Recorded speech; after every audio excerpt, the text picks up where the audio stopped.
આપણે બ્રિટિશ સત્તાનો ઉદય પાઠની અંદર આપણે ભારતને આવવાનો જે જળમાર્ગ વાસ્કો દ ગામાએ શોધ્યો હતો તેના વિશે જોઈ ગયા હતા। ત્યારબાદ આપણે ભારતમાં વિવિધ યુરોપીય પ્રજાઓ આવી, ત્યાર પછી ઘણી બધી પ્રજાઓ આવી, એના વિશે પણ આપણે જોઈ ગયા હતા।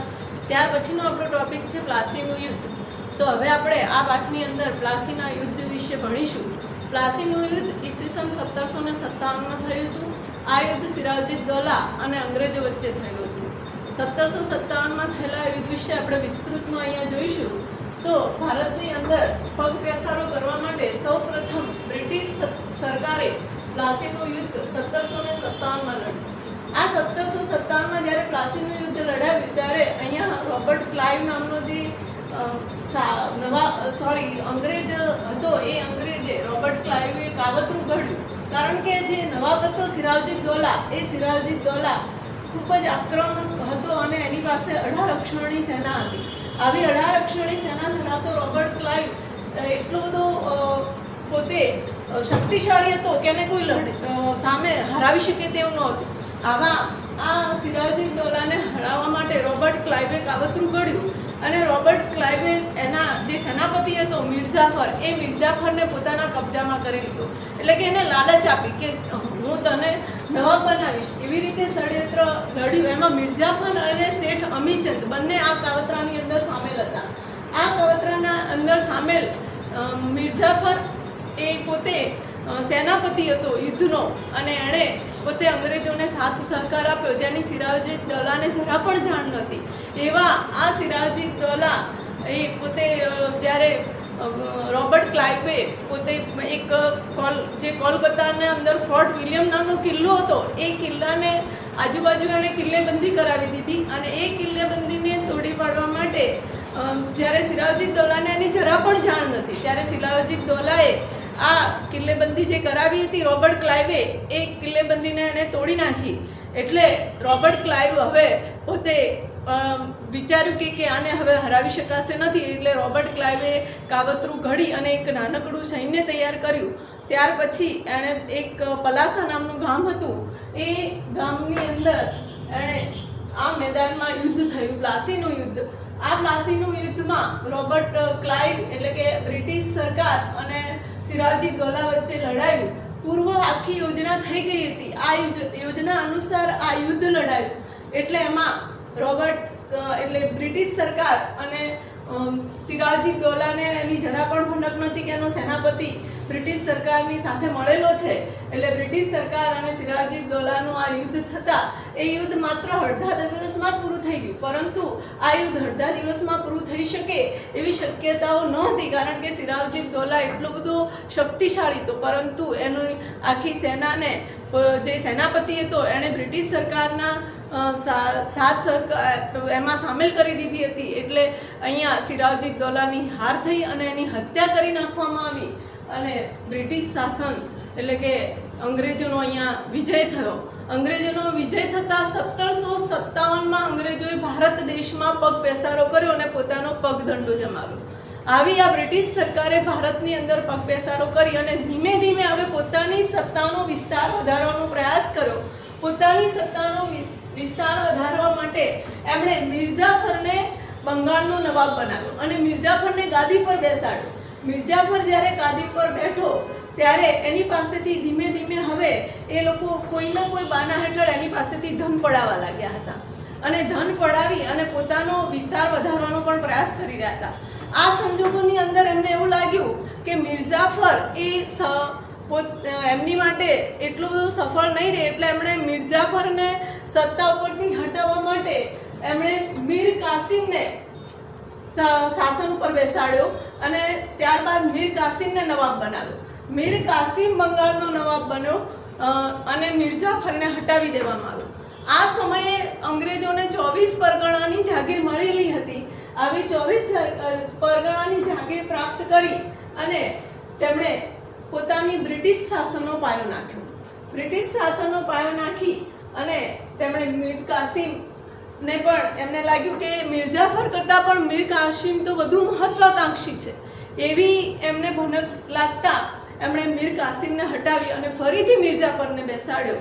ત્યારે મીર કાસિમ હતો, જે એ સમયે અવધનો નવાબ હતા શાહ આલમ, એ શાહ આલમની શરણે ગયો અને શાહ આલમની શરણે જવાના કારણે અહીંયા અંગ્રેજોની તો સત્તાનો વિસ્તાર વધારવાનો અને આ ગવર્નરોની જે લોભ લાલચ નીતિ હતી એ વધતી ને વધતી જતી હતી, જેના કારણે મિર્જાફર, મીર કાસિમ અને બંગાળના અવધનો જે નવાબ હતો શાહ આલમ, આ ત્રણેયની સંયુક્ત સેના મળી અને આ ત્રણેયની સંયુક્ત સેના અને અંગ્રેજો વચ્ચે જે યુદ્ધ થયું છે તે યુદ્ધને નામ આપવામાં આવ્યું છે બક્સરનું યુદ્ધ. આ બક્સરનું યુદ્ધ 22 ઓક્ટોબર 1764ના રોજ થયું અને 22 ઓક્ટોબર 1764ના રોજ જે બક્સરનું યુદ્ધ થયું તેમાં પણ અહીંયા બ્રિટિશરોની જીત થઈ અને આ ત્રણેયની સંયુક્ત સેનાની હાર થઈ. ત્રણેયની સંયુક્ત સેનાની હાર થતાં બંગાળ, બિહાર, ઓરિસ્સા આ ત્રણેય રાજ્યોની દીવાની સત્તા એટલે કે મહેસૂલ ઉઘરાવવાની સત્તા એ અંગ્રેજોને મળી ગઈ. અંગ્રેજો અહીંયા ભારતના જે ખેડૂતો હતા એ ખેડૂતો પાસેથી મોટા ભાગમાં દીવાની સત્તા મેળવી એટલે કે મહેસૂલ ઉઘરાવવાની સત્તા પ્રાપ્ત કરવી એટલે કે વધુમાં વધુ કર લેતા હતા અને આપણા ખેડૂતોને એમણે અહીંયા આ દીવાની સત્તા દ્વારા પાયમાલ કરી દીધા. એટલે કહેવાય છે કે ભારતના ખેડૂતો બ્રિટિશ શાસન બાદ પાયમાલ થઈ ગયા અને ત્યાર પછી આપણે જોઈએ કે કંપની સત્તાનો વિકાસ કેવી રીતે વધતો ગયો, કેવી રીતે પછી એક રાજાઓ પોતાની પગદંડો ભારતમાં જમાવતા ગયા અને ભારતના અનેક પ્રદેશો પર એમણે પોતાનો કબજો મેળવી દીધો અને કંપની શાસનને સત્તાનો વિકાસ એમણે દિન પ્રતિદિન વધારવા લાગ્યો. તો બ્રિટિશ સરકારનો 1773માં નિયામક ધારો બ્રિટિશ સરકારે પસાર કર્યો. 1773ના નિયામક ધારાને પસાર કરતા બ્રિટિશ સરકારનો પ્રથમ ગવર્નર જનરલ હતો વોરન હેસ્ટિંગ. વોરન હેસ્ટિંગ દ્વારા અહીંયા ભારતની અંદર ત્યાર પછી વધુમાં વધુ રાજ્ય વિસ્તાર વધારવાની એમની જે સત્તા મેળવવાની લાલચ અને લોભ વધતો ગયો. ત્યાર પછી આપણે જોઈએ કે આપણા દેશની અંદર વિવિધ શાસકોએ શાસન કર્યું છે. ઘણા બધા વંશ આવ્યા છે અહીંયા શાસન કરવા માટે. તો અહીંયા એ સમયે મરાઠાઓ હતા. મરાઠાઓ સાથે પણ એમના ઘણા બધા સંઘર્ષો થયા. મરાઠાઓ સાથે પ્રથમ જે મરાઠા વિગ્રહ થયો છે એ મરાઠાઓ સાથે વોરન હેસ્ટિંગના સમયમાં થયો છે. વોરન હેસ્ટિંગ જ્યારે ગવર્નર જનરલ હતો એ સમયગાળાની અંદર પ્રથમ મરાઠા વિગ્રહ થયો અને એ અંગ્રેજો અને મરાઠાઓ સાથે થયો. એને પ્રથમ મરાઠા વિગ્રહ તરીકે ઓળખવામાં આવે છે. ત્યારબાદ બીજો જે વિગ્રહ થયો છે એ મૈસૂરનો હૈદર અલી હતો. એ હૈદર અલી સાથે દ્વિતીય મરાઠા વિગ્રહ થયો. ત્યાર પછી બંને સત્તાઓ એક સાથે સામનો એટલે કે મરાઠાઓ હતા અને મુઘલો હતા, બંને સત્તાઓ હતી. એ બંને સત્તાઓ સાથે મળી એટલે હવે ઈસ્ટ ઇન્ડિયા કંપનીને થોડોક એનો ડર લાગ્યો, ભયમાં મુકાયા બ્રિટિશરો કે આ બંનેને સાથે હરાવવા અને ભારતમાં વધુ ને વધુ રાજ્ય વિસ્તાર વધારવો એ અમારા માટે ખૂબ જ મુશ્કેલ બનશે. જેના કારણે ઈસ્ટ ઇન્ડિયા કંપનીની મુશ્કેલો અહીંયા દિન પ્રતિદિન વધવા લાગી અને ત્યાર પછી વોરન હેસ્ટિંગ બાદ ગવર્નર જનરલ તરીકે ભારતમાં આવ્યો છે કોર્નવોલિસ. કોર્નવોલિસના સમયની અંદર જે ત્રીજો મૈસૂર વિગ્રહ થયો અને એ તે ત્રીજા મૈસૂર વિગ્રહ પછી ત્યાર પછી આવ્યો ભારતની અંદર એ સમય હતો ટીપુ સુલતાન. ટીપુ સુલતાનને મૈસૂરના વાઘ તરીકે ઓળખવામાં આવતો હતો કારણ કે ટીપુ સુલતાન ખૂબ જ શક્તિશાળી હતો, એને કોઈ હરાવી શકે તેમ નહોતું. પણ આપણને ખબર છે કે આપણે ત્યાં રાજાઓ લોભી અને લાલચી હતા. એ કોઈ પણ પ્રકારની લોભ લાલચ આપવામાં આવે એટલે એ લોભ લાલચની અંદર આવી અને પોતાના પ્રદેશોને એટલે કે અંગ્રેજોના વશમાં થઈ જતા હતા.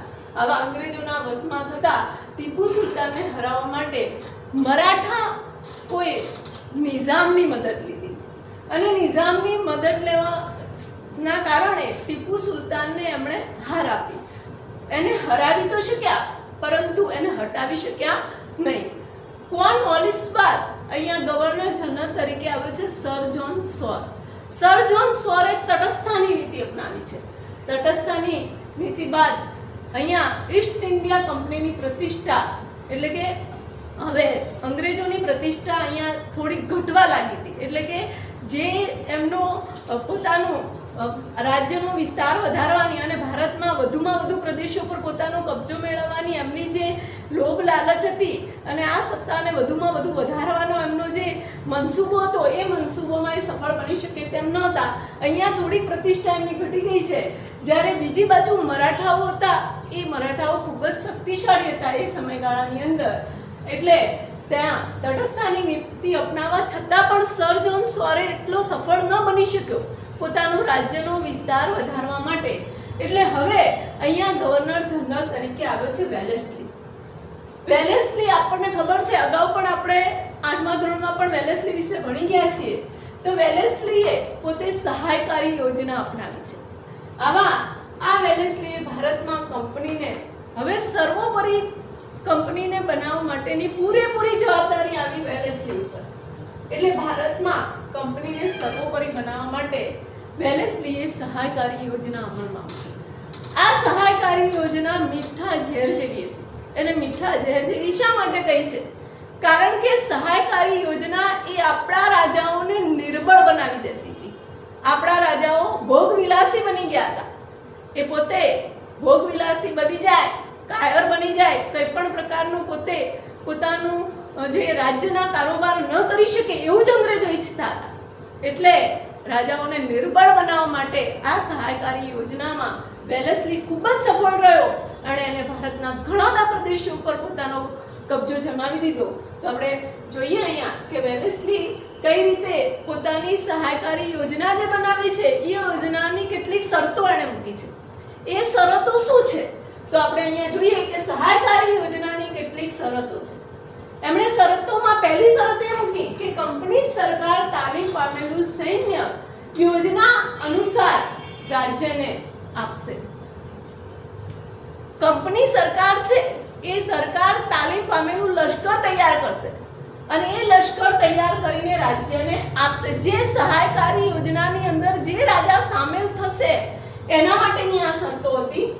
આ સૈન્ય રાજ્યના, હવે જે સૈન્ય આપ્યું છે એ સૈન્ય રાજ્યના આંતરિક અને બાહ્ય આક્રમણથી રાજ્યનું રક્ષણ કરશે. રાજ્યની બહારની અંદર કોઈ પણ રાજાઓ કે કોઈ પણ પ્રકારની દખલગીરી હશે તો પણ આ લશ્કર છે એ બાહ્ય આક્રમણોથી અને આંતરિક આક્રમણોથી એનું રક્ષણ કરશે. આ એની શરત હતી પહેલી.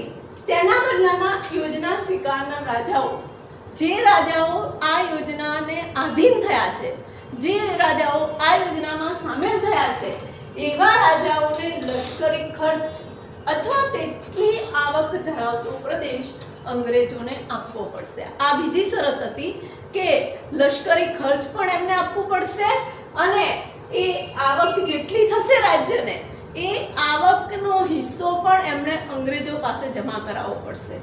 ત્રીજી શરત હતી કે કંપનીની પરવાનગી વિના રાજ્ય અન્ય રાજ્યો સાથે યુદ્ધ કે સંધિ ન કરી શકે.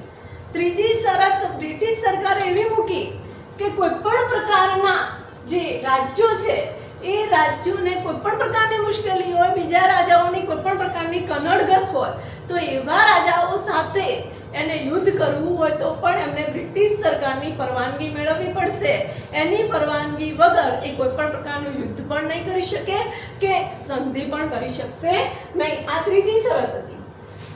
ચોથી શરત હતી કે રાજ્યના દરબારમાં એક અંગ્રેજ પ્રતિનિધિ રાખવો. જે રાજાઓ હતા એ રાજાઓનો પહેલાના સમયની અંદર દરબાર ભરાતો હતો. એ દરબારની અંદર કોઈ પણ પ્રકારની ચર્ચા વિચારણાઓ થતી હોય તો એ ચર્ચા વિચારણાઓની અંદર અંગ્રેજ પ્રતિનિધિ હાજર હોવો જોઈએ. આ ચોથી શરત હતી રાજ્યના દરબારની અંદર પ્રતિનિધિ રાખવાની. પાંચમી શરત હતી અન્ય વિદેશીઓ પોતાના રાજ્યમાં નોકરીએ રાખવાની. પાંચમી શરતમાં અંગ્રેજો એવું કીધું કે કોઈ પણ બહારના વિદેશીઓ હોય એ વિદેશીઓને એ પોતાના ત્યાં કોઈ પણ પ્રકારની નોકરી આપી શકશે નહીં. તો આ યોજનાની 5 શરતો હતી. આ યોજનાની 5 શરતોને આધીન જે રાજાઓ હતા એ રાજાઓ જ આ સહાયકારી યોજનાને સ્વીકારી શકતા હતા અને એમાં સામેલ થઈ શકતા હતી. આવી આ વેલેસ્લીની સહાયકારી યોજના હતી. હવે સહાયકારી યોજના સ્વીકારનાર રાજ્યો અને શાસકો કોણ? તો એક હતો નિઝામ, બીજું હતું મૈસૂર, ત્રીજું હતું અવધ, ચોથું હતું ગાયકવાડ, પાંચમું સિંધિયા, ભોસલે અને હોલકર. આ બધા રાજ્યો અને શાસકો આ સહાયકારી યોજનાઓ સ્વીકારી હતી અને આ સહાયકારી યોજનાને આધીન હતા. સહાયકારી યોજના આપણે અગાઉ પણ જોયું કે મીઠા ઝેર જેવી હતી, કારણ કે એ રાજાઓને કેટલા નિર્બળ બનાવી દીધા છે, જે આપણે આના ઉપરથી જોઈ શકીએ છીએ. તો અહીંયા નિઝામ ઘણા બધા પ્રદેશો અહીંયા સહાયકારી યોજના દ્વારા અને આ યોજના સ્વીકારનાર બધા જ રાજાઓને એમણે પોતાના પક્ષમાં કરી લીધા અને ઈસ્ટ ઇન્ડિયા કંપનીની અંદર આ બધા જ પ્રદેશોને એમણે જોડી દીધા. આ બધા જ પ્રદેશોને જોડી દીધા બાદ ટીપુ સુલતાને આ સહાયકારી યોજના સ્વીકારવા માટે બ્રિટિશ સરકારે ઘણી બધી આનાકાની કરી અને બ્રિટિશ સરકારે ટીપુ સુલતાનને સહાયકારી યોજનાની જાણ પણ કરી, પરંતુ બ્રિટિશ સરકારની આ સહાયકારી યોજના સ્વીકારવા માટે ટીપુ સુલતાને સ્પષ્ટ ઇનકાર કરી દીધો. એણે જણાવી દીધું કે હું આ સહાયકારી યોજનાનો સ્વીકાર કરી શકીશ નહીં. ત્યારે ટીપુ સુલતાનને હરાવવા માટે અને ટીપુ સુલતાનને પોતાના પક્ષમાં કરવા માટે અને કોઈ પણ કાળે એને પોતાની વચ્ચેથી હટાવવા માટે એમણે નિઝામનો સાથ લીધો અને નિઝામનો સાથ મેળવી અને 1794ની અંદર એમણે મૈસૂર પર આક્રમણ કર્યું અને અંગ્રેજો સામે લડતા લડતા ટીપુ સુલતાનનું અવસાન થયું. વેલેસ્લી બાદ ત્યાર પછી આવ્યો છે ગવર્નર જનરલ વોરન હેસ્ટિંગ. તો વોરન હેસ્ટિંગ પછી આપણે અગાઉનો ટોપિક જોઈશું અગાઉના વિડીયોની અંદર કે વેલેસ્લીના સમયની અંદર કેટલાક સુધારા પણ થયા છે, કઈ જે આપણા સમાજની અંદર અને ભારતની અંદર ઘણી બધી જે કહેવાય કે એવી પ્રથાઓ હતી, જે પ્રથાઓને નાબૂદ કરવા માટે એણે કેટલાક કાયદા પણ ઘડ્યા છે, એના વિશે જોઈશું.